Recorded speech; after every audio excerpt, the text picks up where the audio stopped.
Days, 10 a.m. Eastern on ESPN. But right now, a lot of hot topics to get into. LeBron calls a Kevin Love trade rumor trash. We'll discuss what's going on with LeBron and the Cavs, and Stephen A will give us the real spit there. Tom Brady turns 40 this summer, so should the champion Patriots extend his contract? Can't wait to hear Max on that subject. Plus, how will the Falcons Super Bowl meltdown impact them next season, for better or for worse? Let's get it started. You know what it is? First take on a Tuesday. My guys, Stephen A. Smith, Max Kellerman. I'm Molly Qerim. How we feeling, fellas? How great is the NBA, by the way? What are we doing? How great is the NBA? Because we're all lamenting like it's one of the most dramatic Super Bowls ever. How are we going to wait till football season? What are we going to do? And then by like the middle of the fourth quarter last night, Cavs and Wizards, I'm already over it. I'm ready for the rest of the NBA season. That was a treat, no doubt about it.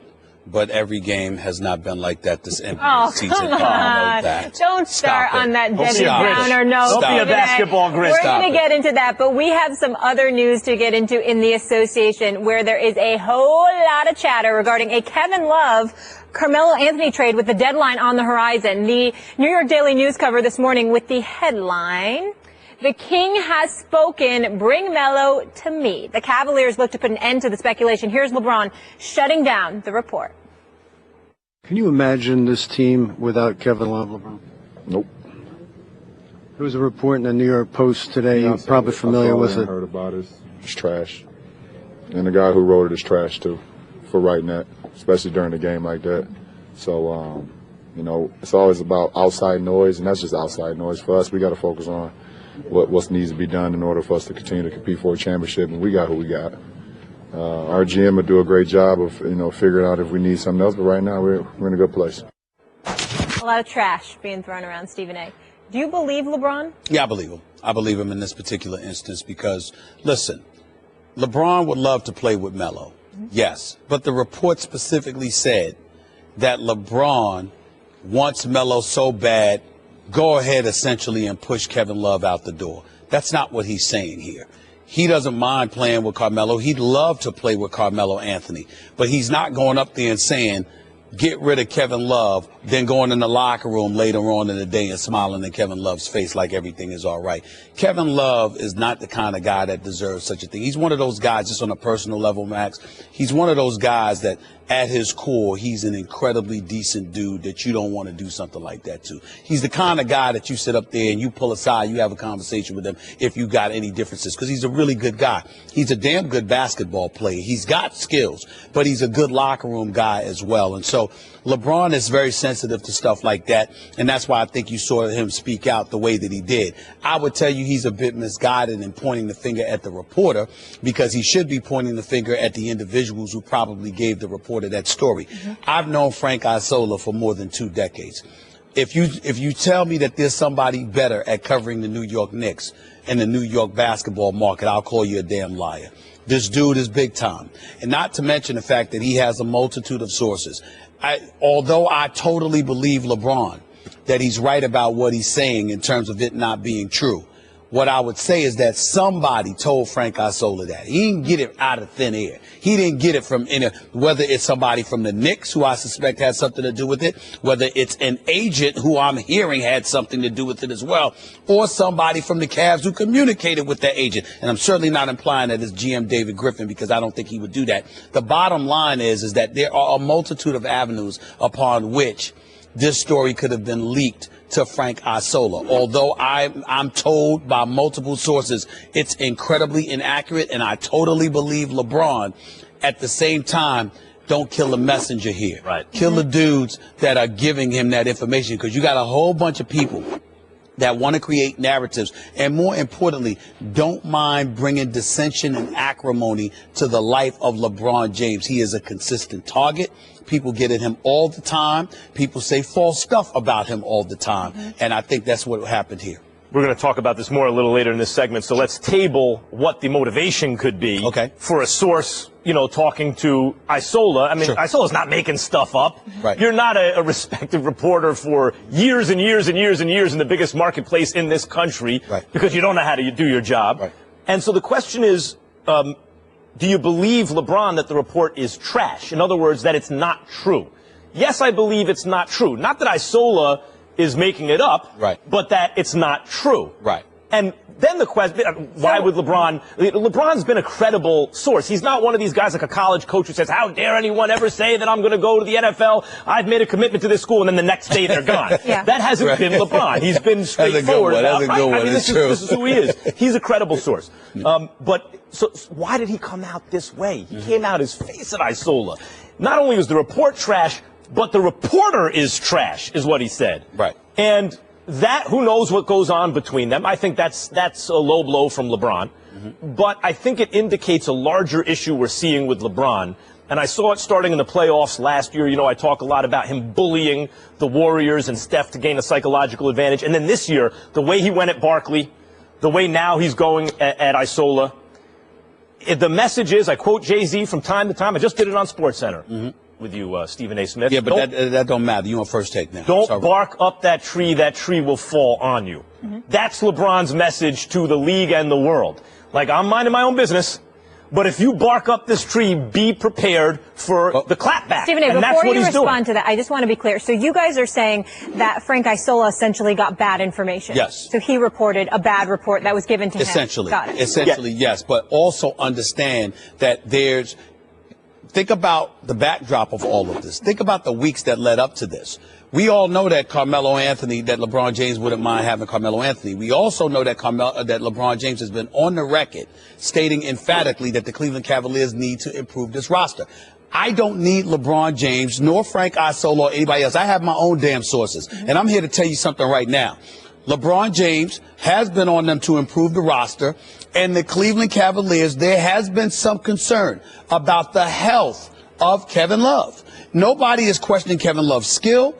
Nobody is questioning his character, that he's a quality person. Kevin Love could be on my team any day of the week. He's a really good guy, and he's a tremendous player.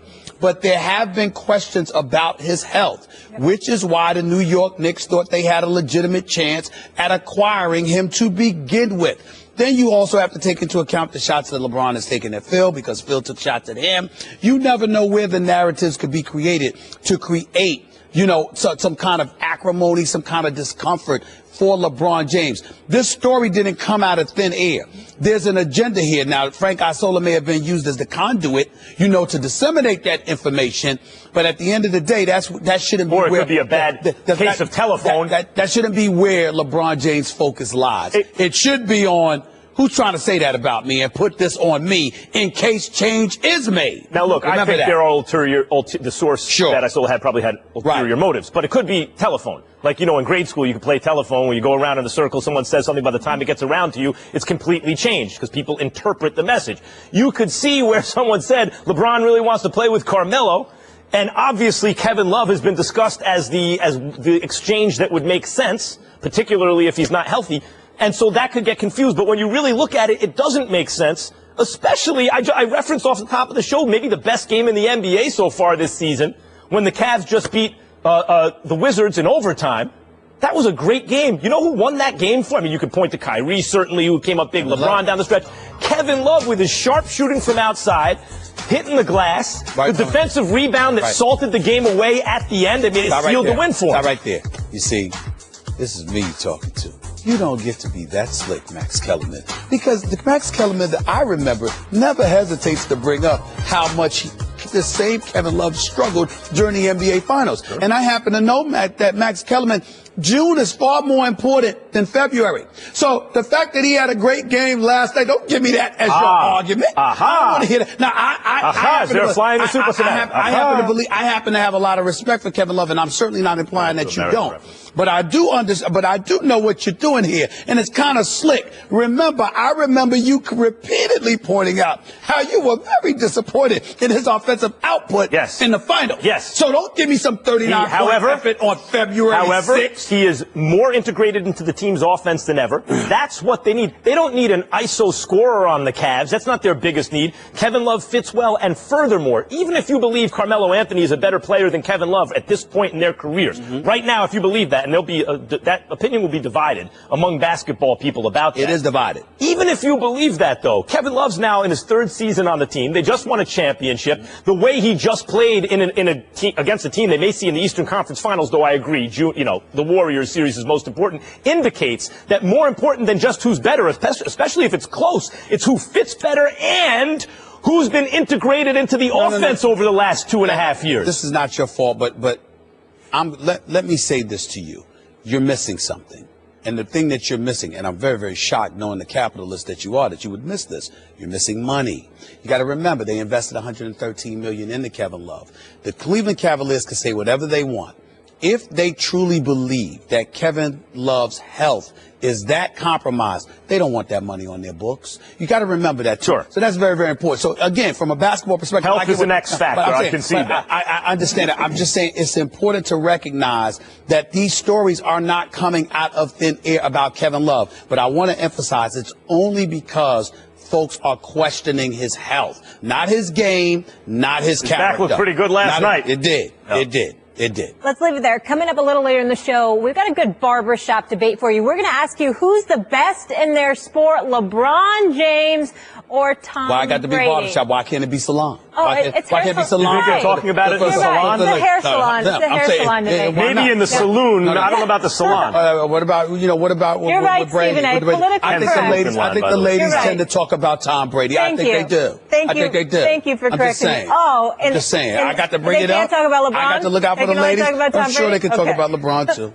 On that note, we're going to stay with the association. So about last night, the Lakers defeated the Knicks 121-107 last night at MSG. Carmelo had 26 points, shot 59%. His teammates shot 42% in the loss. Coach Jeff Hornacek, Carmelo Anthony, Kristaps Porzingis, and Brandon Jennings all cited a lack of effort and pride. Jennings added that it's the worst they've looked this season, saying the trade rumors surrounding Melo are no excuse for the team's poor play. Max, how bad does this make Melo look? Doesn't make Melo look bad at all, I don't think.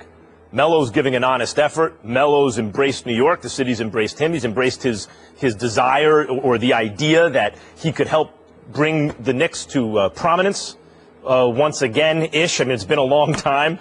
And I don't think that he has anything to be ashamed of or hang his head over. Phil Jackson doesn't look good right now. Not that long ago, Phil Jackson was winning the debate as the greatest coach in NBA history. I mean, in the modern era, yeah, he had Jordan, he had Kobe and everybody, but Red Auerbach was, pre-modern NBA, and Phil Jackson was modern NBA, won 11 championships as a coach, and the only one of his primetime players who won without him was Shaq, and that was one championship. Everyone else, Jordan, Pippen, Gasol, everybody. Kobe only won with Phil. He looked really good. And now, how if Bill Belichick wants to trade with you, you're like, oh, careful. Yeah. Don't trade with Bill Belichick. He's going to get the better of the trade. Do you know how many teams are salivating at the idea of trading with Phil Jackson? And the reason I wanted to table the discussion before, Stephen A., about what could be influencing what Isola's hearing is it's not hard to imagine someone in the Knicks front office is trying to gin up interest or at least pressure on the Cavs to deal Love for Melo. Because what they know is Phil Jackson has so devalued Carmelo's trade value now that teams know, the Clippers know, the Cavs know, all the likely trade partners know is we can get Carmelo, and Phil Jackson is so incompetent in this respect that we don't have to give up anything really good for him. They know that. They saw the Shumpert and J.R. Smith to the Cavs trade. They saw the Tyson Chandler trade. Phil doesn't get anything back for those guys. So the league is going, oh, watch this. We're about to take the Knicks for Carmelo, not give up anything. And someone in the Knicks front office, apparently, it seems to me, is trying to create some pressure on the Cavs to deal Kevin Love so they're not humiliated in a trade loss right now. That's what I think is going on. I think Carmelo looks fine. I love me some Carmelo Anthony. I really do. Everybody knows that. Can't give him a pass. He looks bad. And I'm going to tell you why. I'm going to tell you why Carmelo Anthony looks bad. Because the Knicks stink. They're sorry. It's just that simple, okay? And at some point in time, when you're being paid $122 million, you got to be the dude that has the capability to stop the bleeding. When you're getting paid that kind of money, you got to at least do something that keeps you respectable. I don't like the team. I'm not overly impressed with the team that Russell Westbrook has. But look at how he balls. Look at the impact. They struggled in New Orleans with Anthony Davis, particularly when Drew Holiday took some time off to be with his wife, who was ailing. but they've been better. And we all know that Anthony Davis is one of the best players in the world. Every single squad that you point to in the NBA, even though they may be significantly removed from the championship equation, when you are a legitimate, bona fide, big-time player, at the very least, your team is average. They don't stink. And Melo's New York Knicks stink. I cannot absolve him. So what I'm saying to you is this. Is he the biggest culprit? No. That would happen to be Phil Jackson right now because he's asleep at the wheel, okay? Literally and figuratively, depending on which day you pick, all right? And we all know this, and it's a disgrace and embarrassment, the job that he's doing. But I can't sit here. To my man, I cannot sit here looking at the skills you have, 6'8", 240, can score at will on anybody, inside, outside, free throw line, mid-range game, 3 points, etc. You have this arsenal available to you, and yet this team stinks. Newsflash.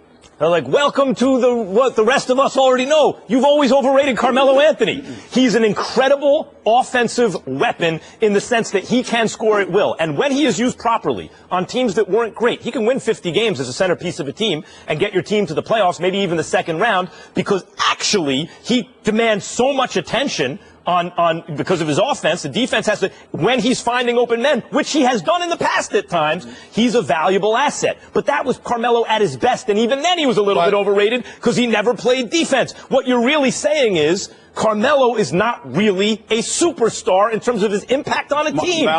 Kidding. Melo is not a superstar. Melo is a star. He is a bona fide, legitimate, big-time star offensively. My issue, I've never held him to the level of culpability that other people have, but I will, in the interest of full disclosure, as I've repeated, I'll say this again. I covered Allen Iverson. Why is that a big deal? Forget the games for a second. I'm talking in terms of identity, in terms of impact. When you gave Allen Iverson the ball, you said, take me there. Larry Brown, Billy King, Pat Croce come in there and said, this is what we have. I'm going to evolve talent around him that defends, rebounds, and does their job. They didn't do that with Melo. And plays their role. Melo was never given that. But I want to speak to that. Hold on for a second. But to answer the question directly, I'm not going to sit here knowing that they haven't done that for him, knowing that Melo is shortchanged. I'm still not going to let him completely off the hook. So now, by acting like there's no culpability there. So now you've come around entirely to my way of thinking. No. On the one hand, you admit he's a star, not a superstar. That's what I've been saying all along. And on the other hand, you admit right now he doesn't look bad, because if you already knew that, which I did, and I've been saying, then what you know is on a team with Carmelo, he's good enough where him and Kristaps Porzingis on the same team, you should not have a bum squad. And right now they're playing like bums. They're playing like, so that's not his fault. But wait a minute. But they haven't always played like bums. I'm saying this now because the question today is about what culpability he has right now. Absolutely, you don't get off the hook. But when they're not playing like bums and they're playing hard, but the requisite pieces are not around him, that was not his fault. So my argument is consistent in that regard. I'm saying to you, he's never been a stout defender. I've always called him a superstar offensive player. That's what I've always said. But in the end, right now, when we're talking about the Knicks' effort, I can't let the star off the hook. Real quick, culpability. That's on you. Real quick, let's list these culpability. Okay, in terms of culpability, Dolan, Phil Jackson. No. Hornacek, Phil Jackson, Melo. Dolan. Phil Jackson 1, Dolan 2. Who's Melo 3? Melo 3. Okay, I would agree with that. Melo is below those two. Right. Sure. Let's leave it there, guys. We'll come back to the association a little bit later, but when we come back from break, some NFL talk. They say time heals all, but can the Falcons ever recover from their Super Bowl collapse? We shall get into that. And if it was up to Giselle, Brady would retire right now, but he says he's going to keep on keeping on. But for how long? By the looks of Bill Belichick last night and Jimmy Fallon, he's not too concerned about anything. I know it's only the half, or, it's the third quarter. You're going in there going, do you meditate? Do you go, beat the ball, there is no ball? Kumbaya. Kumbaya. Yeah, I mean, he's a big meditator, Coach Belichick. Are you? Yeah. Yeah, right, yeah. We do a lot of that. Yeah, you do a lot of that. You could argue that it'd be the perfect time for Tom Brady to retire. With a ring for every finger, sail off into the sunset on a high note. But this is Brady we're talking about, people, and if he had that attitude, let's be honest, he wouldn't be the GOAT. If it was up to my wife, she would have me retire today. She told me that last night 3 times. Okay. And I said, too bad, babe. You know, I'm having too much fun right now. And, you know, I feel like I can still do it. And, you know, if you love what you do and you're capable of doing it, then I'd be so bored if I wasn't going out there knowing that I could still do it. So I'm going to work hard to, you know, be ready to go. And, you know, I still plan on playing for a long time. Can't blame Giselle. I'd want my husband home, too. Jeff Saturday in the house. Good to see you. Good to see you. How you doing? Fantastic. All right, let's get into it. So Brady's going to keep playing, Max. Yeah. If you were giving him an extension, how many years would you have? I'd give him a huge bonus, right? I mean, you got to pay him out of respect. I'd give him 2 years because he's 40 years old. And as I keep saying, no quarterback in the history of football has been great at 41 because him falling down, first of all, because you need to spread the signing bonus over more than just one season, right? You might even consider 3 if you can decline, you know, if the salaries are, the cap hit isn't as bad in the 3rd year. And he can still be functional at the age of 41 or something like that. But look at recent history of Brady-level athletes, and beyond in some cases. Kobe Bryant. Now, he was coming off an injury. The Lakers gave him an extension. The only benefit was you kept some fans happy and you picked really high in the draft in consecutive years. Derek Jeter, even before his injury. And Derek Jeter's a pretty good comp with Tom Brady. Derek Jeter was still hitting 300 and doing all the things Jeter did, at least on the surface level in terms of his offense. And the Yankees played hardball with him because they realized he's at the age where no shortstop has ever been good past that age. And they played hardball. It got acrimonious, you know, in the media. And the Yankees were smart because in Jeter's last year, he wasn't good. And part of the reason they didn't make the playoffs was Jeter wasn't good. Part of the reason the Lakers stunk is because Kobe wasn't good. Peyton Manning, yes, he was hurt. But he came back and threw 55 touchdowns, breaking Tom Brady's record for touchdowns in a season. And everyone in the world was saying, this man can play till he's 45 years old. And in the middle of the next season, where he was even better than the previous season, all of a sudden he's hurt, he goes down. So the idea is, well, Brady hasn't been hurt, blah, blah. Does he play a full contact sport? Oh, he does, where you can get hurt on any play. And will he be playing past an age where no one's ever been good? Yeah? Okay. 2 years, you pay him out of respect, maybe 3 if you can work the cap hit the right way, and that's it. Well, see, the thing about it is what makes your argument full of it is that there's no retort to it. See, this is a master taking both sides. Here's the deal. He did work it. Brady's going to fall off a cliff, right, within a year. Yeah. But then he comes back here and he says, well, 2 years. And maybe 3 if you get spread out. So what am I supposed to argue about that, Jeff? Because I'm getting ready to say 3. Right. I can't now, right? Because, okay, let me clarify. You pay him for 1. I can't You pay him for 1. The other 2 years are just to spread the cap hit out. So you really think he deserves 1? Let's say then he really thinks he deserves 1 year for purposes of the argument. I'm sorry, Max. I have no argument. Well, he got me. Because here's it's being reported 3 to 5. Allow me to finish. I heard you. I sat here quietly and let you make your point. Allow me to make mine. Jeff Saturday, I'm sitting up here and I'm going like this. You know something? I can't wait this guy to open his mouth. Because he's been saying Brady's going to fall off. Yes, I've heard it. It's over, right? I have heard so then I'm sitting there like this. You got the 1 year, but then it could be 2, or then you can spread it to 3. You just spread it out. So it's really 1 year that you spread out for 3. My point to you is this. What am I supposed to say? Because guess what? Whatever you want to. Brady, the man is, what is it? The Super Bowl champion?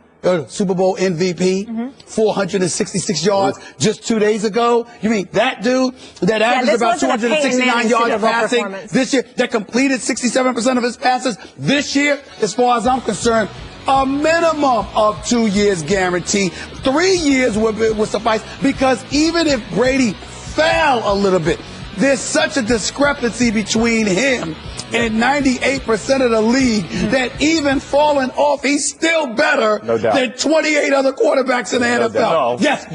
No, it's not. Oh, my God.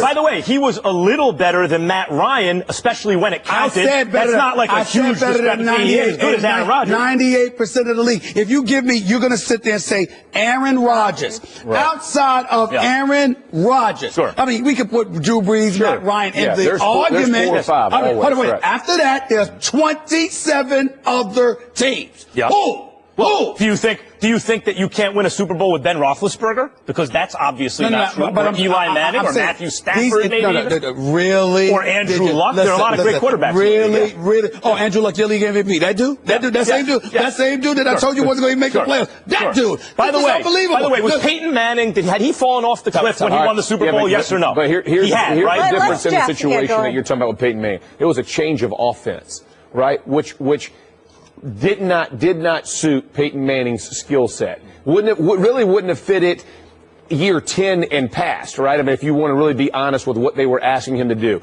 I know they try to talk about the pistol, they move stuff around, but Tom Brady has played in the same system since he's been in the NFL. That system is not going to change with Bill Belichick being there. It doesn't matter if McDaniels goes somewhere else, doesn't matter who else comes in the staff. They know what they're going to run. They know what benefits him as a quarterback. So if you're talking about Tom Brady, I would definitely do a 3-year deal with him right now. And here's why.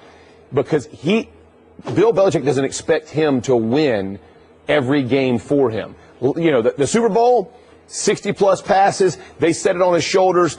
How deep were most of his balls? Early in the first half, not good, poor completion percentage. They're challenging him, make him throw it. Second half, just like they played Seattle 2 years before. Amazing performance in the second half. Checking it down, 6-yard passes, let James White go do what he's going to do, put the ball over the middle. Edelman dropped one that would have been a big gain. Hogan drops one, would have been a big gain. So there's a lot of things. They understand how to coach around his deficiencies, even if they get So you bigger. agree that on the vertical passes, it seemed to me, especially in the first half, when Absolutely. he was bad, it's when he had to put some mustard on the ball. You're challenging those throws. They're contested throws and they're deep throws. So what two things happen with that? The pass rush gets there because you're giving them time. So now you're taking shots and the clock in your head speeds up. So it's not just one guy, but also it's much more difficult for the receiver to make that grab. Again, contested catches. The ball has to be on the dime. The route has to be perfect. The setup has to. So it's just a much more difficult procedure all the way around. But if you take him down to the second half,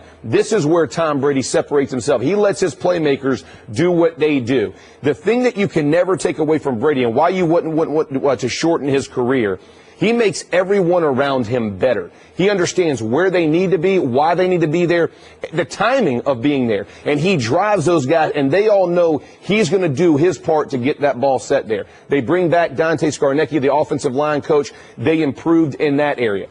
Everybody talks about the sacks. 2 of those sacks the other night were coverage sacks, all right? One was a play action where the defensive tackle really got blown by. Jarrett comes up in a gap, and it's just one of those freak things. Everybody's talking about all the line struggle. They were more coverage than anything. But when you shrink that down, Tom Brady could do that for another 3 years. And by the way, he was great in the second. He's almost perfect in the second. And yet still try to give him the ball 3 times in the red zone. I don't want to hear you agreeing with Jeff Saturday. Stop! I don't want to hear you agreeing with him. You heard what he just said. You still think Tom Brady is done in a year? Yes. No really? Oh, yes. Please. I agree. I would like to make a gentleman's wager. By the way, we have to agree on terms. Do we agree that Peyton Manning fell off? Do we agree that Peyton Manning fell off the cliff in his last season? You know what? No. How could you call him off the cliff? No. He threw 9 touchdowns and 17 interceptions. I would say this. The year before, when he got hurt in the latter part of the season, you saw with the knee, the hip, all of that. Part of it. But here's the deal. Had he played in the system like Brady's playing in, where it's going to stay in the gun, you're not asking a ton of him athletically. Not a ton is being asked. It's the type of system you put them in. Brady doesn't have to relearn anything, right? Manning's arm, obviously, everything began to struggle. You saw it happen. But Brady, because of the system that will stay around him, those things won't be seen. I need you to stop because you're letting him off the hook. You're letting him off the hook, and I got to stop you because you're breaking it down. What this man is saying, I want you on the record. Yes. Don't bring me no injuries. We understand. No. Hold on. You can't project. Why no one has played past 41. No. Don't let me get footage on you. You said even if there are no injuries, by virtue of the fact that he's turning 40, he's done in a year. Before 41. Right. You said he's done. You didn't say injuries. But wait, you didn't say injuries. No, you got it backwards. No. Yes, even without injuries, he's in trouble because they fall off the cliff. That's all I'm asking. That doesn't exclude the possibility of injuries. Injuries may be the reason. But you're saying if he stayed completely healthy, he would still be bad next year? That's right. No. Until the end of that, he might be really good till he's 41 years old. And after that, he won't. No. You, listen, I got him. Don't let him off the hook. You're on the record. Sure. You said. I'm being completely consistent. You said even if he doesn't get hurt, by virtue of the fact that he's turning 40, he's done in a year. I'm saying don't bring up injury. We concede the injury. We concede the injury. I'm glad we're on the same page. We concede the injury. I'm glad we're on the same page. If he turns 40, he's done. I'm glad we're on the same page about that. Do you agree that when Peyton Manning had won the Super Bowl, meaning he was still a starting quarterback for most of the season in the NFL, he had already fallen off the cliff, whether it was due to injury or something else? He was no longer Peyton Manning. But he had the 4 back surgeries before then. You're not. Before then. I know you're answering the question you want to answer, but answer my question. I've been answering the question. I don't think he fell off a cliff. Peyton didn't fall off a cliff. It was a slow bleed as you watched from the year before. It wasn't a cliff. It wasn't your definition of a cliff. It wasn't great to terrible. It was not, Max. Molly, he 55 touchdowns, on pace to do the same thing, 39, gets hurt, falls off the cliff, 7 whatever it was, more interceptions than touchdowns, and not a lot of touchdowns the following year. How do you go from 39 touchdowns, would have led the league if not for Luck's 40, and Luck, I think, rushed in a few. He won a Super Bowl. I don't care what kind of defense he has. Right, okay, but that's a separate issue. You're saying if you win a Super Bowl, you can't say you fell off a cliff. And I'm saying, yes, you can. That was no longer Peyton Manning, but with his guile on a great defensive team, he was able to win a Super Bowl. It means you can still play in the game.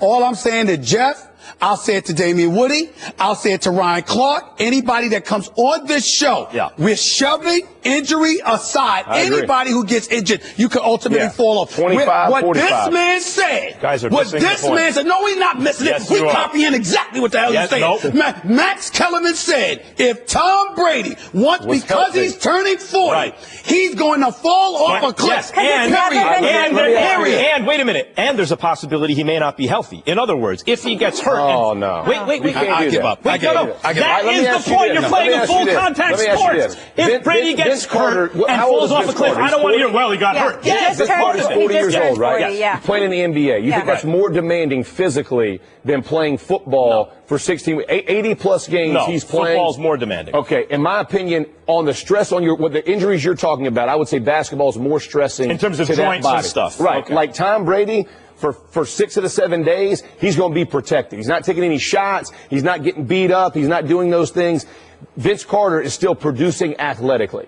I think Tom Brady still producing athletically. Look at his run. Producing in the Super Bowl. You can produce athletically and no longer be the same. Wait, can I respond? You just argued with him about who's much more physical. Like he wouldn't know. Can I respond or no? You're arguing that since Vince Carter's still in the league, he's still Vince Carter. He has evolved into a different kind of player. Peyton Manning was still able to win a Super Bowl as a cerebral quarterback with a great defense, but he was no longer Peyton Manning. Tom Brady's thrown 50 interceptions some season, and he's thrown 35 in others. They will morph into whatever they need to morph into offensively. So what I'm saying is he's still productive, he's still producing, he's still winning. That is the key to what you want. It's not about can he go throw 75 touchdowns. Who cares? Let's wrap it up. If you change the definition to being able to win on the Patriots, then you can deny the cliff. In other words, you can deny he's changed into a different player. Jeff, you're saying 3 years. Stephen A., you said 3 years as well. And Max, you're saying I would give him 2 years. Max says you can't go 2 years, 2 years, 3 years. If he's injured, if he's not injured, I don't know. Well, you got to pay attention to the details. The Patriots a whole bunch of details. There are a whole bunch of But details. will the Falcons be able to recover? That's all. Yes. That's all. Yes. Yes or no? Max can't recover. You guys control yourselves for 1 minute, please. LeBron saved the day with this incredible game-tying basket at the end of regulation, but that isn't what people are talking about today. There was a report in the New York Post today. You're probably familiar with it. I heard about it. It's trash. And the guy who wrote it is trash, too, for writing that, especially during the game like that. So, it's always about outside noise, and that's just outside noise for us.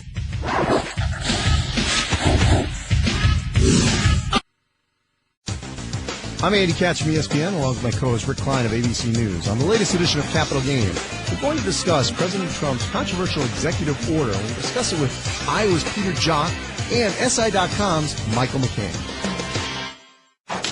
Rivalry week, thank God I only have to say that once, rolls on tonight on ESPN with an SEC Big Ten doubleheader at 7 p.m. Eastern. Kentucky hosts LSU. Then we'll head to Ann Arbor for Michigan State, Michigan Super Tuesday, presented by CenturyLink on ESPN. Michael Smith and Jamel Hill want you to join them weeknights for the new 6 o'clock Sports Center on ESPN. They're bringing their own brand of style and personality and flavor. And our next NBA Wednesday doubleheader tomorrow on ESPN at 7. The Clippers take on the Knicks, then the Bulls face the Warriors. Backs up, looks left, throws it for Allen, goal line, touchdown Patriots! Direct snap to James White, he's in for 2! Throws down the middle for Edelman, ball tipped, and Joey is diving for it. Edelman has it, did he make the catch? He did! It's an unbelievable catch! Yeah, it was one of the greatest catches I've ever seen. I don't know how the hell he caught it. Hands it to White, middle, touchdown Patriots! Quick throw to Amendola, reaches across the goal line for a score. It's a high game in Super Bowl 51, driving forward, touchdown! And his comeback in Super Bowl history, led by the greatest quarterback. So, if the Patriots pulled off the greatest comeback in Super Bowl history, you could argue the Falcons suffered the greatest collapse. You gotta feel for the city of Atlanta. Matt Ryan posting this on IG. We came up short last night, and my heart hurts for you, Atlanta. Hats off to New England. They played a heck of a game. We will adapt. We will overcome. We will rise up. Jeff Saturday's still with us. You're from Atlanta. Can't wait to get your thoughts on this subject. But I want to start with you, Stephen A. Can the Falcons recover from this? They most certainly can recover. I mean, they're helped along by the fact that we're talking about the sport of the National Football League, where parity is like their second word, for crying out loud. Every single year, a new team props up. And if you're the Atlanta Falcons, you have a top-ranked offense, a top 3 ranked passing attack. The combination of Devontae Freeman and Tevin Coleman can really, really do some things out of that backfield. That offense is not going anywhere. You also happen to have the best receiver in football, as far as I'm concerned, in Julio Jones. And so Matt Ryan is your reigning league MVP, 38 touchdowns, just 7 interceptions. He was absolutely sensational this year. Came up smaller than expected, but we also have to give credit to the New England Patriots in terms of the time spent on the field, 40 minutes. They kept Matt Ryan off the field. As a matter of fact, when the Falcons had like a 28-3 lead or even 28-9, they literally had gone like an hour and 8 minutes without the ball. You know, I mean, that's how crazy it was. And so when you look at it from that perspective, it's very, very difficult to judge Matt Ryan outside of that sack that he should not have taken, should not have put himself in position to take it. It's pretty hard to judge Matt Ryan and the offense too critically. And then when you look at that defense, I got to admit to you, for 2.5 quarters, I was incredibly impressed and shocked. I'm like, I looked at Deion Jones, I looked at Freeney and Beasley and Jarrett and these boys and the way they were getting at Brady. The secondary is young, and they were going up against the surgeon. If they were going up against anybody other than Tom Brady or Aaron Rodgers, because I believe Aaron Rodgers has that capability, anybody other than those two, and they beat Aaron Rodgers, so let's not forget that. But if it's not Tom Brady, you're winning this Super Bowl. And so when I look at it from that perspective, I definitely think that the Atlanta Falcons have put the football world on notice that they're coming. This was a devastating loss, but they've been incentivized more so than ever to come out the block next season. And they weren't winning games by a field goal in the playoffs. Their offense is for real, and their defense was coming around, right? So, you know, can they recover? Of course they can recover. They got the talent to do it, and if their defense gets better, look out. And as they, you know, enter their primes, they should. But will they recover is another story. Because there's the rest of the league they also got a little fortunate in the playoffs. Green Bay was incredibly banged up by the time they played them. They didn't have to face the Cowboys and the ball control offense, right? And the Cowboys are going to be able to focus on the defensive side of the ball. The league catches on to what you run offensively and imitates. You know, next year's Raiders can be this year's Falcons, and almost were anyway, right? And look like they have more talent on the defensive side of the ball. I know it's the other conference, but in other words, the league adapts and comes at you. Can they recover? Look, Seattle lost in similarly devastating fashion to the Patriots, a game they should have won. And though they didn't go as far since then, it's not because they were psychologically destroyed. It's because Earl Thomas got hurt and the offensive line fell fell apart. It wasn't a psychological destruction of the team. Right. So the Falcons can, and it remains to be seen if they have the kind of wherewithal and character to actually do it. Yeah, I would say not only can they, I think they will. I mean, you're talking about Dan Quinn, who I have a ton of respect for as a head coach. Matt Ryan's leading the helm at QB. You got a bunch of young players who really gave this game away. I mean, if you look at this, give the Patriots a ton of credit. They hung in there. They battled. Greatest game, that I've watched Super Bowl wise. It was incredible. I mean, I absolutely thought it was just an intense football game, but they made the errors to keep a team in it. This could have been a rout. I mean, let's. Who do you blame for that? Is it the players, situational? the It's both. I mean, it's both. So from the 3rd and 1, the strip sack, I would lean that towards Shanahan. But again, at that point, you're trying to be aggressive. You're trying to stay with it. I would have handed it off and then punted it.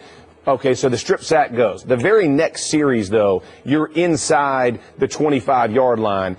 You run it the first time. New England calls a timeout, so you know they're going to use their timeouts. You're going to drain them somehow. Run the ball 2 more times. Dan Quinn.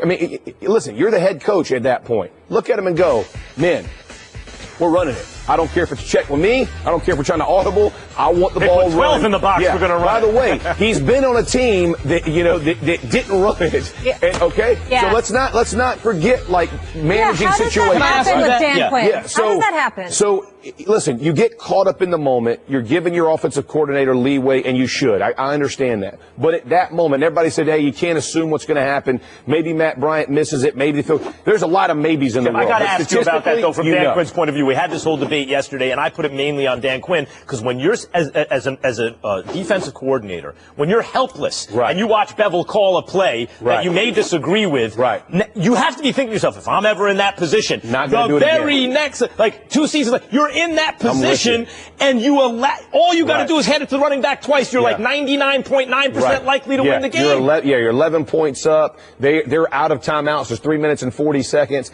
You know your defense is gassed. Look, from the 3rd quarter on, really halfway through the 3rd quarter, you saw they were gassed. And we talked about it before. You see how much they've been on the field and how difficult it is to stay with them. You're seeing Brady. You're seeing the momentum change and go the other way. After Julio makes that catch, you got to take advantage of it.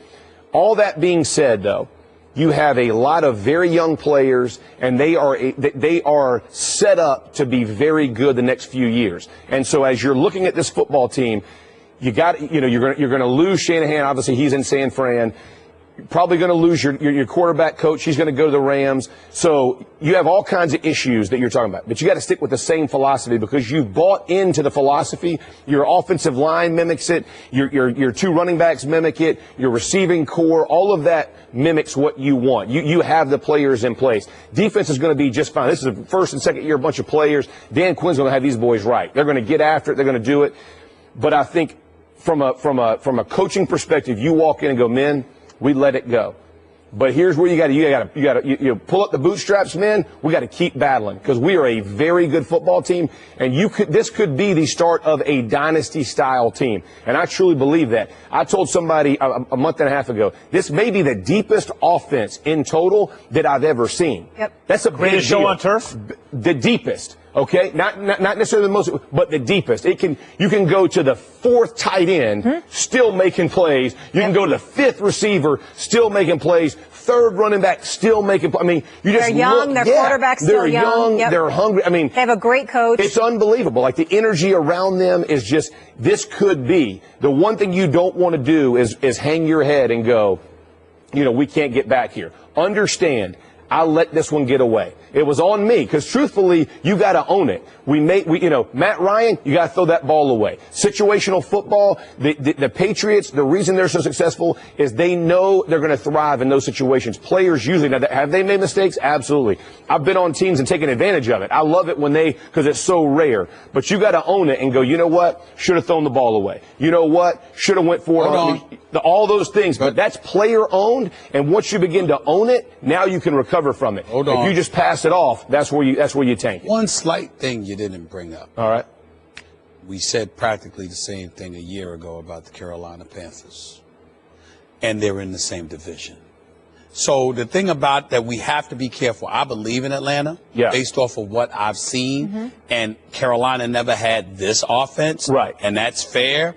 But the flip side to it is that they're within the same division. Right. And the fact that they're going to be butting heads with one another, and the last two losers of the Super Bowl are in the same division, and you got that brother Cam coming. Right. It's going to be very interesting. Two other good quarterbacks in that division, too. But other teams aren't as strong. Right. Yeah, but they're struggling. Like, if you look at Carolina, from a coaching perspective, they struggle in the defensive backfield. This isn't going to be solved overnight. But that goes back to your parody comment earlier. Right? I mean, that doesn't, and they can't score like the Falcons can. Yep. The Falcons can, the problem you get with that, they can put the pedal down and it makes you play a different style of football. That's what they have to stay consistent in. They can't become something different. But Jeff, to Stephen A's point, watching Carolina in the playoffs and what they did to Seattle, et cetera, last year, the size of the athletes, man, they had tight games. But you still had a sense they were going to be very good this year. I loved what they did, but I didn't think they were the same. I thought they were built inside out, which I respect. You know, defense and offensive line, front seven.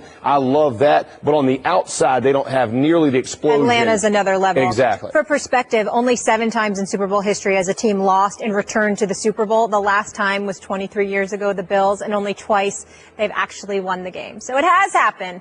But there's a chance. Every quarter century. Jeff, thank you for being with us. We appreciate your perspective, as always. The king has spoken. Bring Melo to me. The report specifically said that LeBron wants Melo so bad, go ahead essentially and push Kevin Love out the door. That's not what he's saying. Do you believe, LeBron, that the report is trash? In other words, that it's not true? Yes, I believe it's not true. I'm going to tell you why Carmelo Anthony looks bad. Because the Knicks stink. All the likely trade partners know is we can get Carmelo, and Phil Jackson is so incompetent in this respect that we don't have to give up anything really good for him. So Brady's going to keep playing, Max. Yeah. If you were giving him an extension, how many years would you have? I'd give him a huge bonus, right? I mean, you got to pay him out of respect. I'd give him 2 years. Brady's going to fall off a cliff, right, within a year. Yeah. But then he comes back here and he says, well, 2 years. And maybe 3 if he gets spread out. Even falling off, he's still better than 28 other quarterbacks in the NFL. No. Yes. Yes. No, it's not. Oh, my God. Yes. First hour is in the books. What's up, everybody? Welcome back into First Take. Thank you so much for hanging with us. Hour 2 on tap. Stephen A., what you hot on? What am I hot on? Have you heard the latest news coming out of Texas about the Dallas Cowboys? Have y'all heard? If you haven't, stick around. There's some cowboy talk that's coming up. And I got 3 takes, not me. 2 takes, you lucky. First take, got me.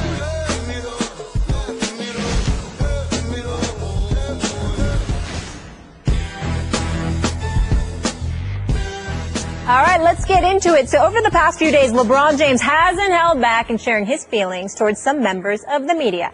He's not happy. Last week, he featured a heated back and forth between King James, of course, and Charles Barkley that got a little too personal. Now LeBron's upset about a New York Daily News report, which said he was pushing for the Cavs to trade Melo, and even if it meant giving up Kevin Love. Listen up. Can you imagine this team without Kevin Love, LeBron? Nope. There was a report in the New York Post today. You're probably familiar with it. I heard about it. It's trash. And the guy who wrote it is trash, too, for writing that, especially during a game like that. So, you know, it's always about outside noise, and that's just outside noise. For us, we got to focus on what needs to be done in order for us to continue to compete for a championship, and we got who we got. Our GM will do a great job of, you know, figuring out if we need something else, but right now we're in a good place. You like to reference Jay-Z. Are we talking about fiction or are we talking about facts? Stephen A., what is going on? You know what? I got to confess to you, Max, Molly, it's difficult to say, to be quite honest with you, in all seriousness, because LeBron being outspoken more than ever before, he's earned that right. He has a huge following, as we know. He's the greatest athlete in the world right now. We all got to give him that level of We're going to respect debate that later, actually. No, I'm just saying he's the greatest. Yeah, we're going to debate that later. But I'm just talking about in terms of athletic prowess, what he can do as an athlete. There's just no denying the greatness that he has. But I got to tell you, and this is just a feeling. This is just me, Max. This is not reporting. I haven't heard this from anybody. This is just me covering the sport of the NBA for 2 decades, knowing guys the way that I know them, meaning watching them perform. LeBron is all about titles now. Nothing matters but May and June, April, May, and June.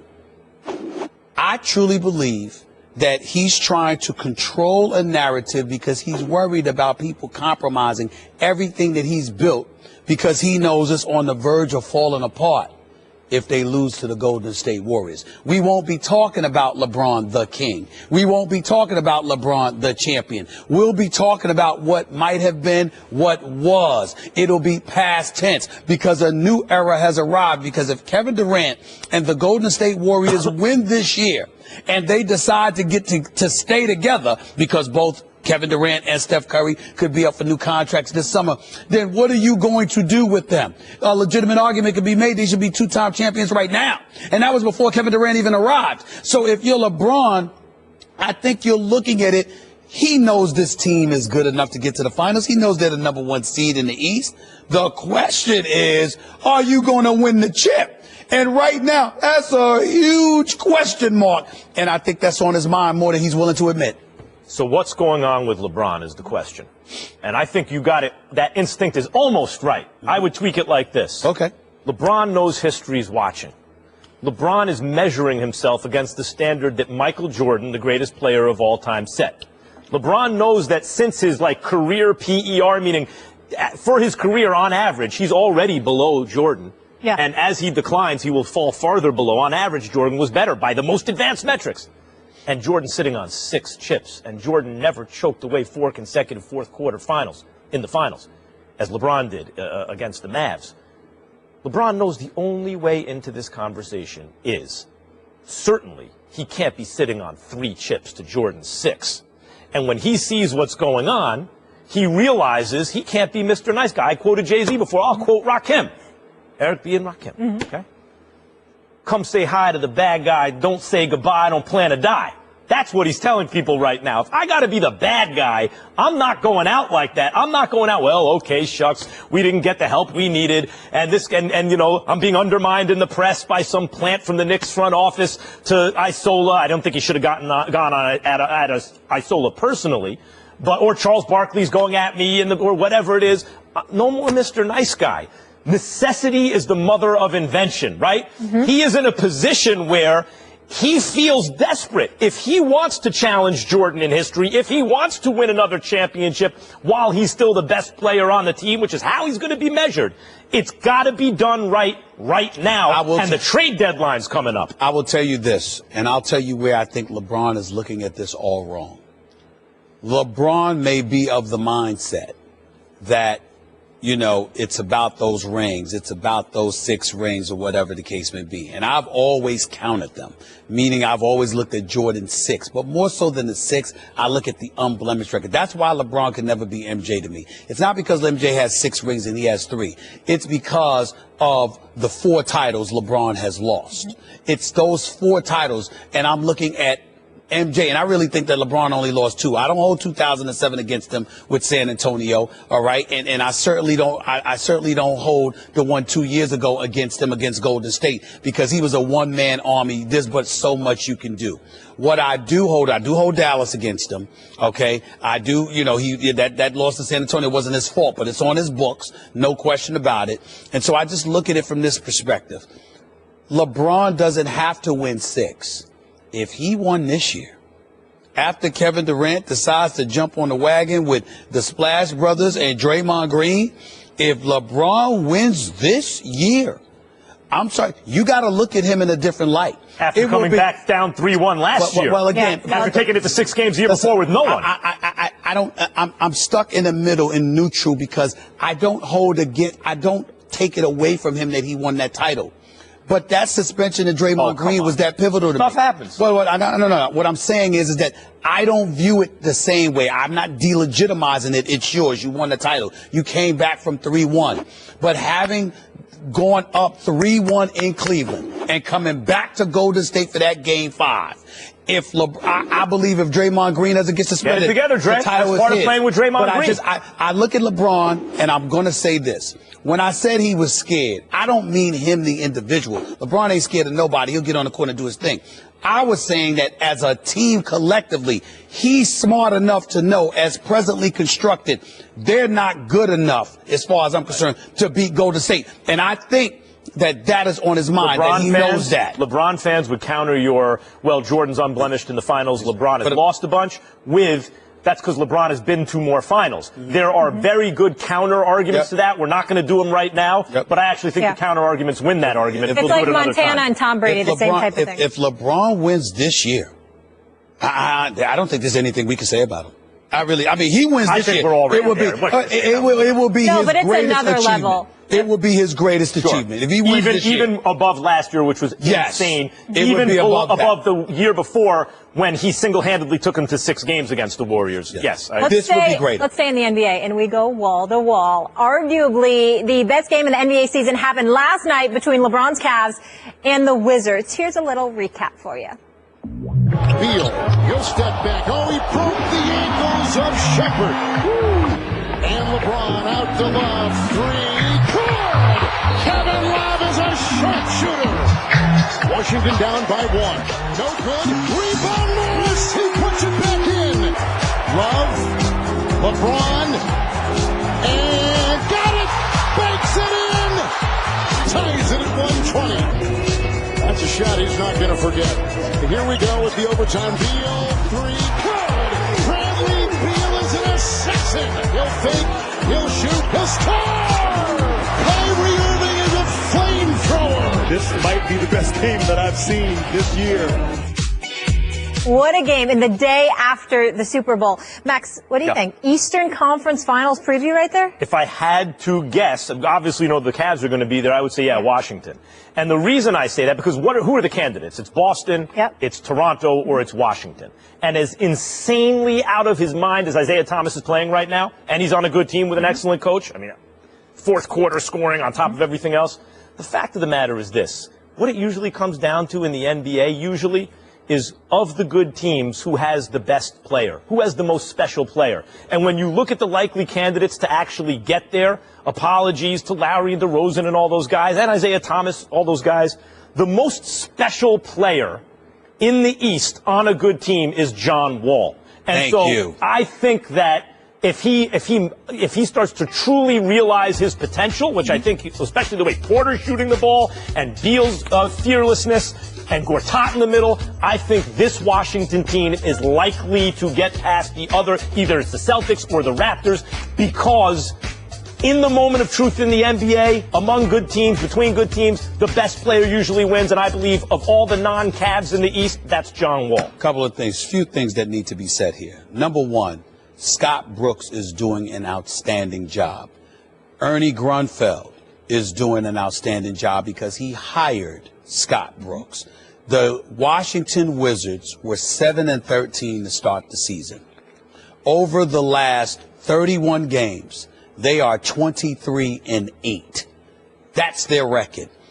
If the Washington Wizards hold on, if they avoid the 4th seed or the 5th seed, which means they won't have to play the Cavs until the conference finals, let me put everybody on notice in the NBA and Chocolate City in particular. The Washington Wizards are going to the Eastern Conference Finals. John Wall is spectacular. And here's why I say this. The numbers speak to you in terms of 23-10 and all of this other stuff. Molly, Max, he plays on both ends of the floor. First quarter, fourth quarter, wall to wall. He shows up on both ends of the floor. Dudes don't want him defending them. Bad enough he's lightning fast with the ball. Bad enough he's big enough and aggressive enough to get to the hole. He will attack you defensively. He's not going to get punked. That's a very big deal. Bradley Beal, are you ready for this, Max? My modern day Allen Houston. This brother's got a smooth stroke. He can put it up. His numbers get better in the postseason. The problem with Beal, he don't show up every night during the regular season. But during the postseason, there. Otto Porter has come out of nowhere. Shooting the lights out. I mean, Otto Porter has been special. This dude, let me look at his number right here. 53% from the field, 46% from three-point range, 46.7% from three-point range. What did he shoot last year from three? Like I don't have the number in front of me. 35, But Marquise Morris, Martin Gortat, these guys, it's good. I'm not sure about their depth, even though I like Oubre and Thornton and these boys. But in the end, and not only that, with Wall, with Beal, and more importantly, with that fan base, which is special. I am here right now to tell the basketball world I'm looking forward to the Cleveland Cavaliers against the Washington Wizards in the Eastern Conference Finals.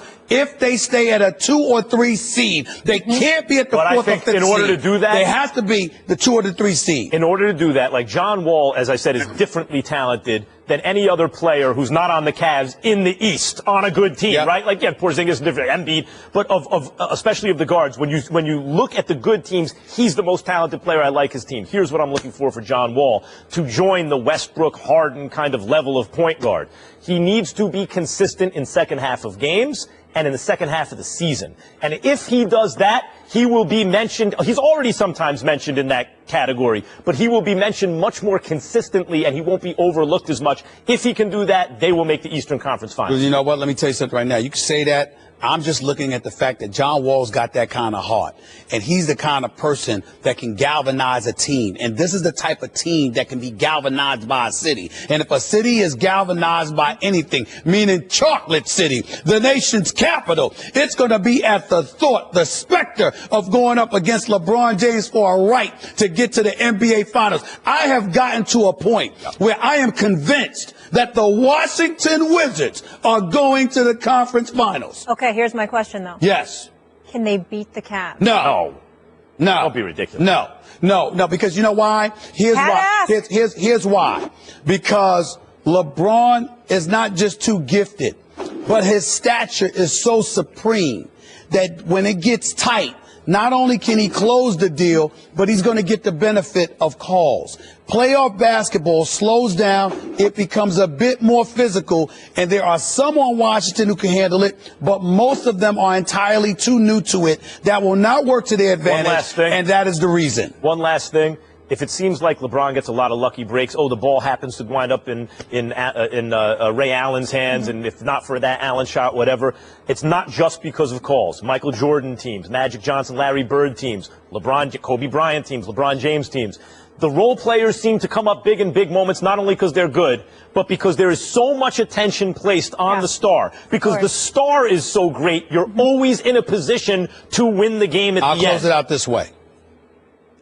The Washington Wizards and the Cleveland Cavaliers will go a minimum of 6 games, possibly 7, if Washington holds up its end of the bargain and gets to the conference. But the Cavs are certainly advancing. Yes, but I'm telling you, they're going to make it interesting because the Cavs take moments off. Washington's got to get there first. I mean, Boston and Toronto, I like them, but that's Boston will be very interesting, more so than Toronto, even though Dwayne Casey's a hell of a coach. Washington's going to the conference finals. Irving and Curry, one-on-one. Irving puts it up.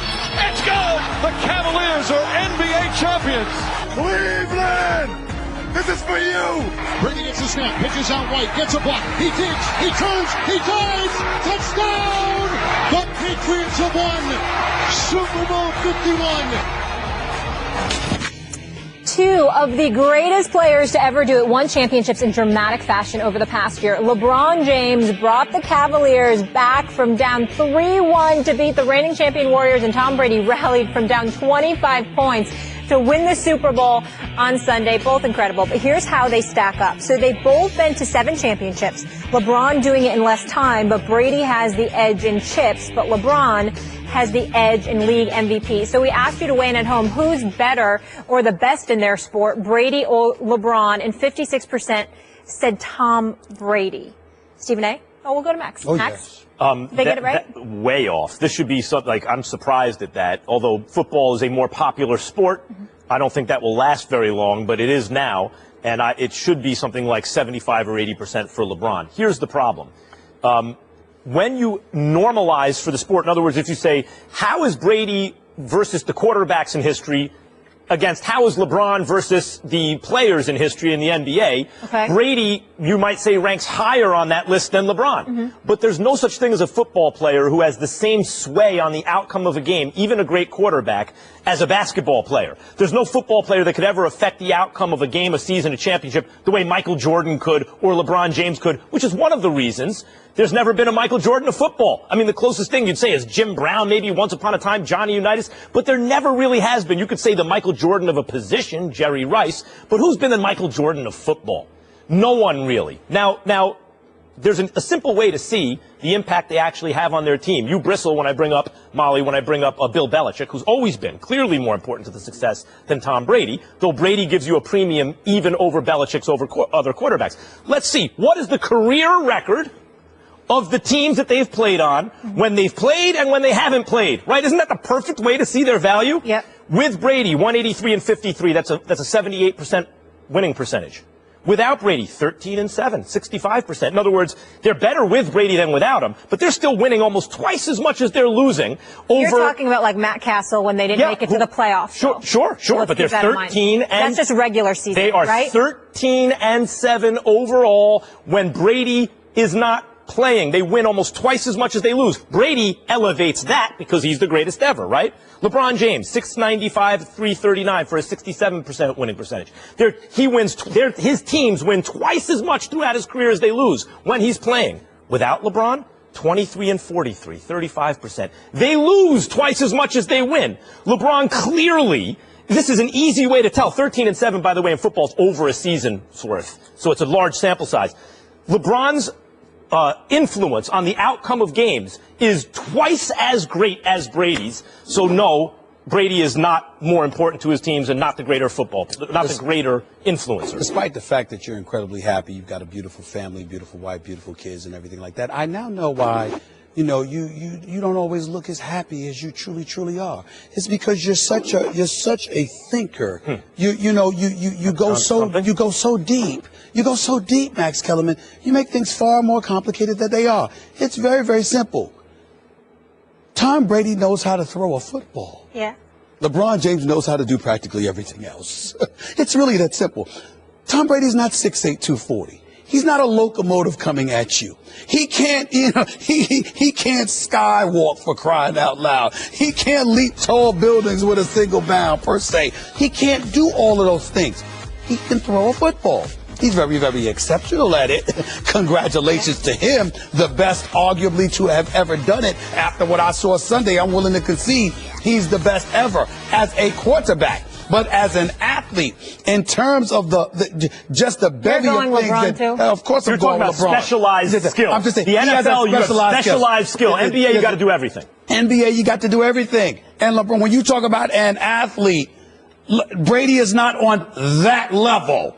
No. I just want to throw one person out and then you continue it. If we're going championships this year, great athlete at their sport, Serena? the best, Serena Williams. Well, listen, Serena's in that we don't need to debate that. I just need to mention her and show her some love. I have said that Serena Williams, to me, she's the closest thing to Muhammad Ali because of what she has had to endure in the midst of capturing, of solidifying her greatness. My only point in saying that is, again, I think that tennis to some degree is specialized. Now, don't get me wrong. The only one out there. She's phenomenal. She's phenomenal. But LeBron and basketball. It's very straightforward, actually.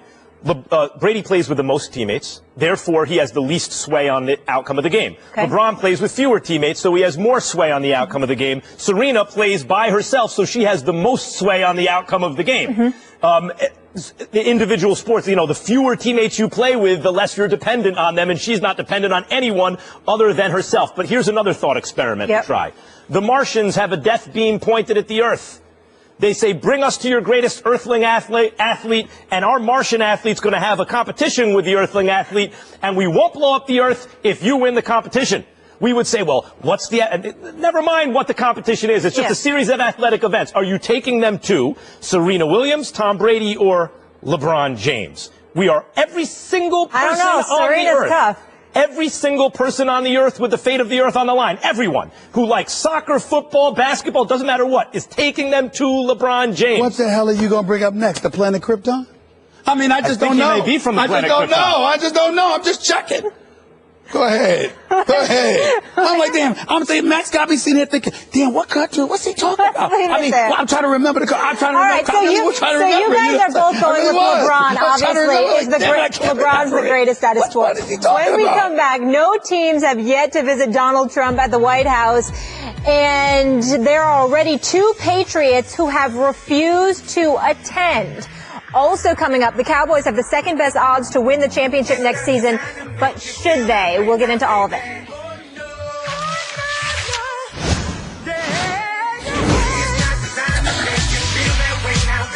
Hi, this is Maury Moreland Morrison, here to tell you Geico has more than just great savings. Much more. Geico's been around for more than 75 years, back when they were using Morse code. Sorry, that's just my sense of humor. What's more, with Geico you get 24/7 access to licensed agents on the app, online, or over the phone, so you can talk to them at night or in the morning. So forevermore, just know that no other auto insurer has more than Geico. More power to you. Geico. Expect great savings and a whole lot more. Rivalry Week rolls on tonight on ESPN with an SEC Big Ten doubleheader at 7 p.m. Eastern. Kentucky hosts LSU. Then we head to Ann Arbor for Michigan State Michigan Super Tuesday, presented by CenturyLink. On ESPN, you know this music. Our next NBA Wednesday doubleheader tomorrow on ESPN at 7. The Clippers taking on the Knicks, then the Bulls take on the Warriors. As the Patriots celebrate their Super Bowl victory, one of the stops along the way will be a team trip to the White House. And now that Donald Trump has been elected president, some players, including Martellus Bennett, have publicly said that they will not be part of the visit. Bennett's teammate, Devin McCourty, says he won't be attending either, saying the following in a text message to Time. I'm not going to the White House. Basic reason for me is I don't feel accepted in the White House. With the president having so many strong opinions and prejudices, I believe certain people might feel accepted while others will not. Will Kane is here with us, but I am starting with you, Max Kellerman. Your reaction to players choosing to skip their honorary visit to the White House? Well, this is nothing new, first of all. And in spite of strong signals from the White House of authoritarian intentions, this remains a free country. And players, at the moment, are still allowed to skip that visit. And this is something that players have exercised in the Obama White House and others. They've decided, and I anticipate that increasingly there will be more protests of this White House and this president in particular. By the way, just to interject, both white and black. Tom Brady, James Harrison. Sure. Just the name of it. To me, it's less of a story that Bennett isn't going than it is the players and the people who choose to go. Because I hope that Martin Luther King was right when he said the moral arc of history is long, but it bends toward justice. I hope that's right. And history is watching, and I'm surprised that Bennett's boycott, if you will, or snub, is the story, because given what has gone on with this administration so far, and even the rhetoric in the campaign, I and Stephen A. and others said, hey, clean slate, let's see what happens, and then some things have happened since then. To me, the story is those who choose to go. History is watching. Go ahead, Will. Jake Arrieta. You said Tom Brady, James Harrison. This has been going back decades, from Ronald Reagan, George W. Bush, George H.W. Bush, Bill Clinton, Barack Obama. There's a long, I don't know if we would call it tradition, but there is a long history of players not going to the White House for political reasons. Actually, I'm curious, where do you think I land on this? Well, actually, you, Evan McMullen, the independent candidate from Utah, who's been very active on Twitter and in other places opposing it, David Frum and others, people who, the loyal opposition, who aren't strictly partisan, I believe, fall on the moral side of the argument. Where do you think he is? Where do you think he is, Max? I think that he would support someone not going to the White House in this case. Absolutely correct. Right. I have no problem with someone, A, having a political opinion, and B, exercising that political opinion in the form of protest, in the form of speaking out. What I have a problem with is the requirement that others bend to your argument, that others bend to your position. Not your, Max Kellerman, your in the broad sense. Martellus Bennett holds an opinion. He clearly believes it somewhat deeply. I have no problem him exercising that opinion. You know, it's interesting. At the beginning of this football season, we had this same debate when it came to Colin Kaepernick and his decision to kneel during the national anthem. And I quite vocally on this show and others said I had a problem with that. But let me tell you the difference here and why I had a problem in one situation and not in the other. It's about the method, not the message. Set aside Colin Kaepernick's message, which is worthy of its own debate, but just simply the method. When Colin Kaepernick spoke, for me, what he indicted was something broad and deep. The idea of America. The flag, the national anthem, the deep-held moral ideas that are the underpinning of this country. That method that he chose to protest, I felt, was too broad of an indictment. It said too many things about too broad of a question, about too important of a concept when it comes to America. Quite the opposite. When it comes to Martellus Bennett, he is taking a specific stand against a specific person and a specific set of policies. Now, again, set aside the message. I don't know that I agree with Martellus Bennett from start to finish on the reasons he or Devin McCourty would choose not to go to the White House. But I will support his method. He has a right. No one in this country has to appear and stand before power. We are not a king. Yet. We are not an aristocracy. It is not required of you to bend before power. And he chooses not to, and I will support his opinion regardless of whether or not I agree or disagree. Hopefully you two will enjoy this moment that I'm about to give to both of you, because I think it's very, very important to say.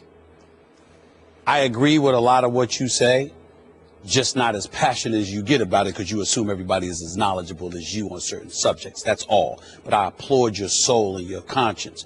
Same being said for you, even though our politics are obviously different. I feel the same way about you.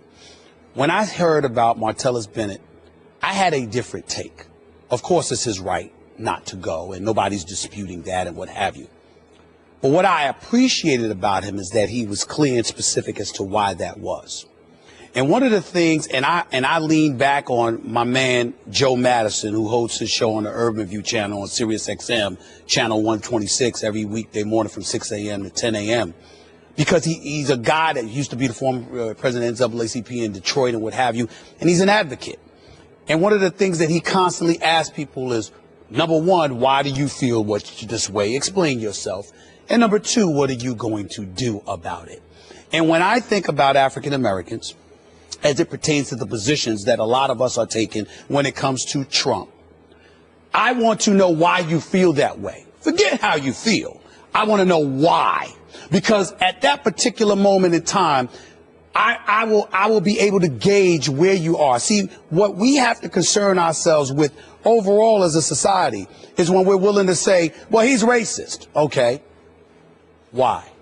What exactly is it that he said that you have a problem with? Because if I ask you that question, if I ask you that question, I know you have an answer. You see where I'm going? Yeah. No. What I'm saying to you, I know you have an answer. Right. But do you feel? By the way, I don't believe that Trump is racist. Exactly. But I'm curious. No, I don't do you either. Feel like, I don't either. No. That's not what I'm asking you. Do you feel like Devin McCourty or Martellus Bennett have not given you the why? I feel that they made an attempt to, which I'm cool with, because I don't know how much they were probed. I don't know how extensive their answer was. It's just a quote. So I understand that they may have given that answer, but we just may not have known it. What I'm saying is it's incredibly important that when we take public stances, too many people take public stances and they don't back it up. And I think it's easy to attach an ism to an abundance of people without being required to explain why you feel that way. So to me, you guys just saying they have a right not to go or whatever the case may be. I want to respond specifically to something, but I still want to know why specifically. Not from them, but that's where I'm going. It's not about partisan politics, by the way. It's about right and wrong. So, for example, when Colin Kaepernick, you brought it up earlier, had his protest, I supported even his method and a lot of what he was protesting. And yet when he had the Castro shirt on, who's all the way to the left, incidentally, right? Time out. That was stupid, right? And people, and I heard about that. Well, you can, no. It's not about politics. Why people like you didn't support Trump, even though the politics, the policy that you may get out of it you may like. But it's about decency and, in fact, ethical behavior and morality. It's about something larger than politics. It's about right and wrong. So And that goes for if it's on the left or the right. It has nothing to do, in fact, with policy or politics. Can I just add one thing and take right or wrong out of it? Whether you choose does have something to do with policy. Whether you choose to go to the White House or not, in my personal opinion, it's your prerogative, and this has nothing to do with where I stand politically. But sometimes it's not about Donald Trump. Sometimes it's about the experience and wanting to go to the White House and the history of it and other presidents, and it's a once-in-a-lifetime experience. So it's not just... But if a president debases the office, then I would argue at a certain point... It's not always saying I'm supporting Trump. It might be that I've earned this, Molly, and it's a once-in-a-lifetime experience. In other words, everyone has a right to free speech and expression. You're absolutely right. The experience in of itself is worth it to some. Max clearly feels like this is a situation where your feelings of right and wrong supersede whatever...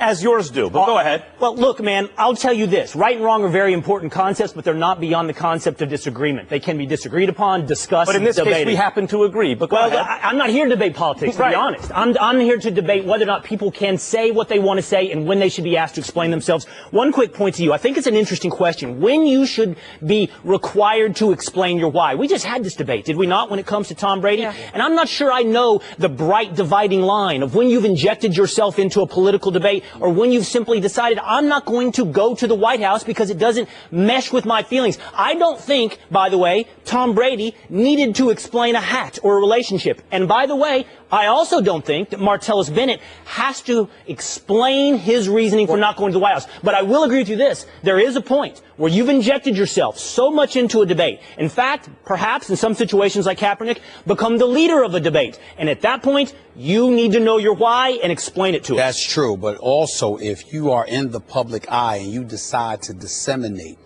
an opinion for public consumption, then ultimately that puts you in a position where everyone has a right to demand why you feel that way because you took the liberty of injecting yourself publicly. And one point has to be made because one of the things that I guard against is this idea that what is happening right now is normal and business as usual. Do we agree that these are not usual times, as in not the presidency of anyone else that we have experienced in our lifetimes? We got to leave it there. Joker team and Big D. That's what makes this funny. How about the snap to Rodgers, rolls left, throws it deep down the left side. He's got his man out of bounds, caught at the 34-yard line by Jared Cook with 3 seconds left. Crosby for the game, 51 and away. It's good, and the Packers win the game. And the Cowboys season has come to an end. How about them Cowboys? Let's keep it real for a moment.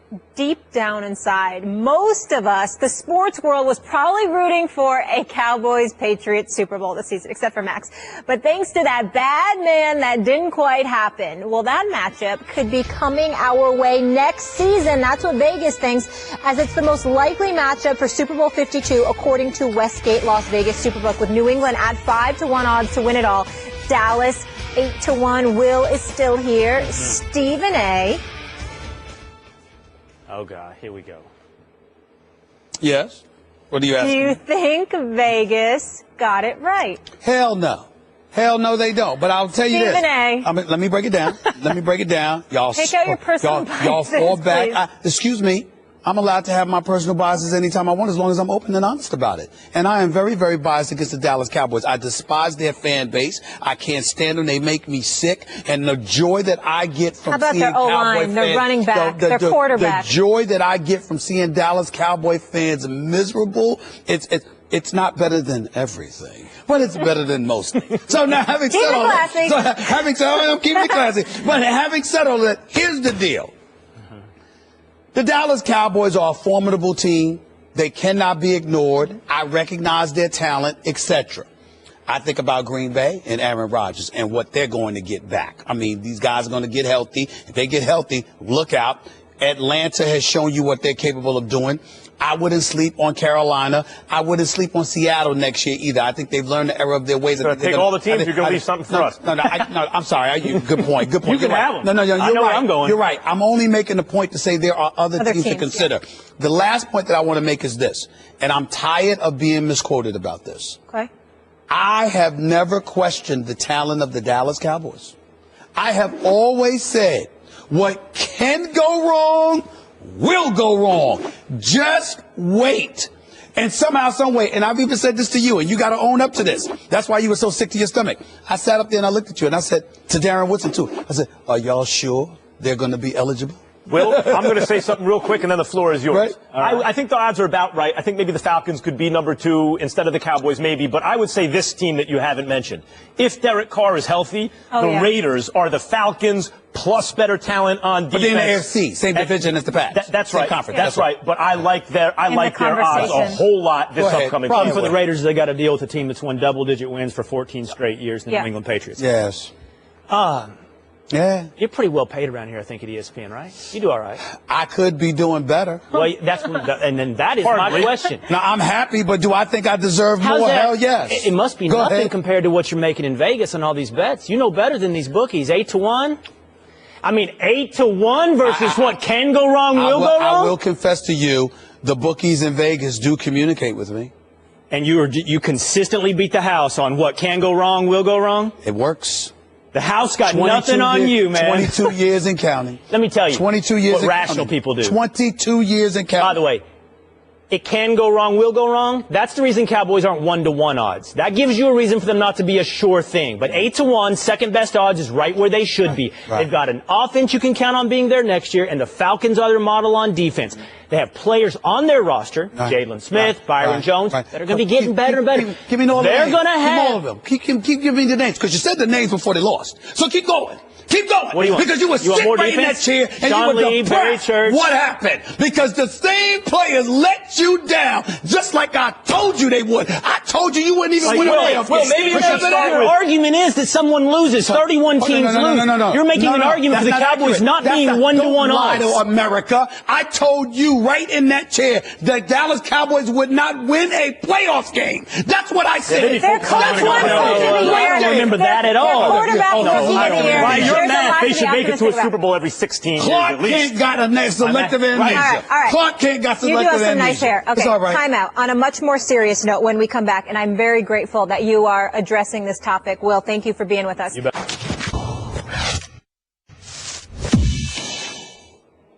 I'd love to say we've been here before, but I'm not sure that we have. Of course, there are college programs that have deserved fines. Others have deserved suspensions. There have been sanctions that entail banishment from NCAA tournaments or bowl games. In the case of Penn State, pertaining to the Jerry Sandusky's child abuse scandal, the death penalty was warranted, in my opinion, but not handed down. And then there's the program at Baylor, a program evidently so corrupt, so vile, so corrosive, you actually find yourself contemplating what they say about cats, wishing they had 9 lives, just so it could suffer death 9 times over. Please don't think I'm exaggerating. I'm not playing. Consider these numbers according to numerous reports. There have been 125 reports of sexual assault or harassment at Baylor from 2011 to 2015, with the former Title IX coordinator at the school swearing the number may actually be higher. 19 football players have purportedly assaulted 17 women since 2011, according to Baylor Regents, with numbers continuing to climb. A February court filing bumped that number to 31 football players having committed 52 rapes. Accusations have ranged from harassment to rape. There have been indictments and convictions. An athletic director is gone. So is the school president. So is former coach Art Browse, who conveniently dropped his libel lawsuit against the university just one day before text messages were released showing his dereliction of duty. Oh, did I forget to mention attempts at manipulating law enforcement officials along the way, all for the sake of the football program? This screams death penalty, without question. With Sandusky and Penn State, as vile as that was, there appears to have been limited knowledge. In the case of Baylor, this is systemic. And if the NCAA can't do anything, fearing the same fate they suffered once having to settle with Penn State for the sanctions they handed down, fine. That ain't even necessary any longer. All that needs to be done is for every parent in the United States of America to stand up, speak loudly, collectively, and say, quote, there's no way in hell my daughter is ever going to Baylor. In the end, that's death in and of itself. Seriously, Stephen A., I don't know what they're waiting for. 126 incidents. What's Why the point have of having a death penalty if you don't use it in this case? Well said, my brother. Well said. Thank you so much. We appreciate that. If you want to check it out, head to our Facebook and Twitter pages. They all live there. We'll see you all tomorrow. Have a great day. Thanks so much for listening to the pod. Catch First Take weekdays, 10 a.m. Eastern, 7 a.m. Pacific on ESPN. Have a lovely day, and we'll see you all tomorrow morning.